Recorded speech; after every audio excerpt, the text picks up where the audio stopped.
Bon dia. Avui parlaré d'una qüestió que sovint es passa per alt quan es parla d'investigació genealògica i que en certa manera hagués pogut ser un novè punt del vídeo dels 8 errors habituals en genealogia que us deixo enllaçat aquí a la descripció. Però de totes maneres crec que aquest és un tema que dona de si com per dedicar-hi un vídeo sencer. Tant si el nostre estudi abasta totes les branques com si s'enfoca en una única línia, com podria ser per exemple la del cognom, trobo que és bona idea incloure, a banda dels nostres avantpassats directes, els seus germans i els seus cosins. És a dir, tinc el meu arbre genealògic, els meus avis, però també els seus germans i els fills d'aquests, és a dir, els cosins dels meus pares, i així successivament per cada generació. La principal raó per incloure-hi germans i cosins és per una qüestió de concepte i fer la nostra recerca el més acurada i el més completa possible. És a dir, una genealogia no és una col·lecció de noms i dates i llocs, sinó sobretot l'estudi de les relacions dins d'una família i entre famílies. I per tant, si l'objectiu és saber qui van ser els nostres avantpassats i entendre de quina manera el seu entorn immediat els va influir i els va afectar, la resta de germans que van viure sota un mateix sostre també són els nostres avantpassats, també són la nostra família. I obviar-los faria que aquesta recerca fos incompleta.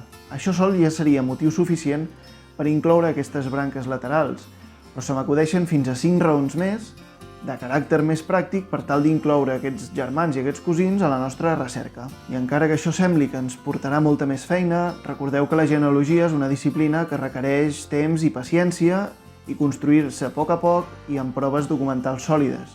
Doncs bé, en primer lloc, sabem que els documents poden contenir errors, ja sigui per una mala transcripció o per un malentès. Així que contrastar les partides de naixement o de baptisme de diferents germans ens pot fer adonar que hi ha un error en el nom, el cognom o el lloc d'origen d'un dels avis. Però no només errors, aquesta partida de naixement o de baptisme d'un dels germans pot contenir informació addicional que no tenia la del nostre avantpassat directe.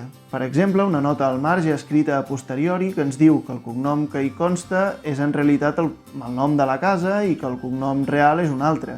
O una tieta que fa de padrina de bateig i que viu en un altre poble, on potser més tard van anar-hi a viure els avis i on trobarem les seves partides de defunció. També pot ser que a l'hora de casar-se un germà o un cosí hi hagi pel mig un impediment de consanguinitat. Amb molta probabilitat la línia afectada inclourà avantpassats directes nostres i per tant la dispensa apostòlica contindrà informació d'enorme interès. O a vegades pot passar una cosa tan senzilla que és que el funcionari o el capellà de torn és un altre i fa més bona lletra i s'entén tot millor. Una altra raó per trobar tots els germans d'un avantpassat és per tenir una idea de l'etapa fèrtil de la mare i poder calcular la data de naixement. En aquest sentit, poso un exemple que s'entendrà millor. Tinc un avantpassat, Martí Garriga, que va néixer el 1816. Era fill d'uns masovers, originaris d'un altre lloc, així que els hauré de buscar per altres pobles de la zona.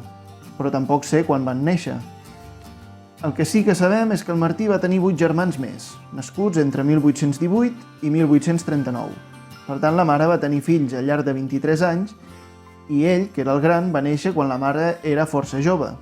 I a partir d'aquí calculem una finestra d'anys raonable. Si la mare va tenir el Martí amb 18 o 20 anys, quan va néixer l'últim fill en tenia 41 o 43, cosa que és força raonable de pensar.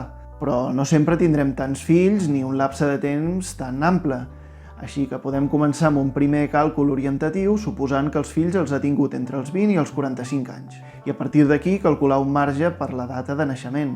Un altre motiu per recopilar informació sobre els diferents germans és per tal d'evitar confusions. Per una banda, en el baptisme s'acostuma a donar 3 o 4 noms a la criatura, i tot i que sovint es coneixia pel primer d'aquests noms, no sempre era així. Per tant, la nostra Maria Garriga podria ser la Maria Magdalena Teresa, o la Maria Teresa Rosa, o la Ignàcia Maria Francesca, o la Maria de la Mercè.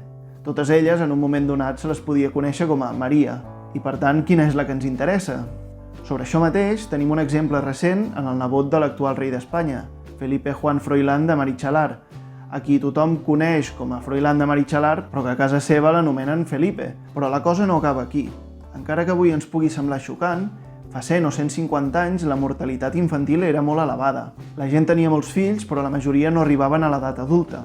Per exemple, tinc una rebesàvia que eren 12 germans, però com a mínim 6 es van morir abans dels 2 anys. Tanta era aquesta mortalitat que en algunes parròquies registraven de forma separada les defuncions dels adults, que anomenaven cossos, de les dels infants, que anomenaven albats. I moltes vegades els llibres de defuncions dels albats són molt més gruixuts que els dels cossos, dels adults, i en aquest context passava també que els noms es reutilitzaven, es reciclaven. Aquesta rebesàvia que us deia va tenir 5 fills. El primer, el Josep, es va morir poc abans de complir els 2 anys. Van néixer 2 filles més i 12 anys després d'haver nascut el primer fill va néixer la meva besàvia i el seu germà bessó, a qui també van posar-li Josep. Per tant, ens haurem d'assegurar que aquell naixement correspon al nostre avantpassat directe i no a un germà amb el mateix nom. Un altre motiu, si tenim un avantpassat que no sabem quan va morir i no tenim manera de trobar el registre de la seva defunció, ja sigui perquè va morir en un altre lloc o bé perquè els registres han estat destruïts pel motiu que sigui, podem almenys acotar la data de defunció estudiant les partides de naixement o de baptisme dels seus nets. Com que en aquests documents hi consten els avis i generalment ens informen de si són vius o són morts, podem delimitar una finestra de temps. I si més endavant ens assabentem que es va traslladar, ja sigui per feina, per una guerra o pel motiu que sigui, ens serà molt més fàcil trobar aquesta defunció si tenim delimitada aquesta finestra de temps. Un exemple d'això, quan va néixer el meu besavi, el 1893, el seu avi encara era viu. I quan va néixer el germà del meu besavi, el 1897, també va conèixer el seu avi.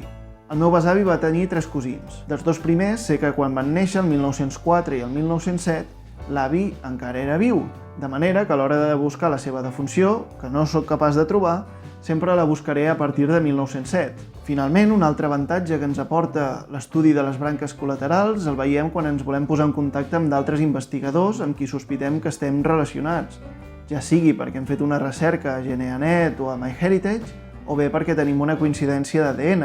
I pot ser que l'única manera que tenim d'enllaçar els 2 arbres sigui perquè nosaltres hem fet aquesta recerca, perquè potser tenim la informació més a l'abast.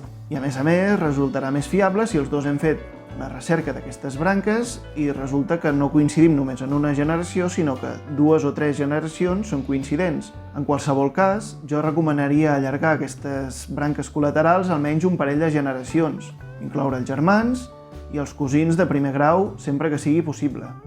Si el volem allargar més, òbviament, doncs no hi ha cap inconvenient. I fins aquí el vídeo d'avui.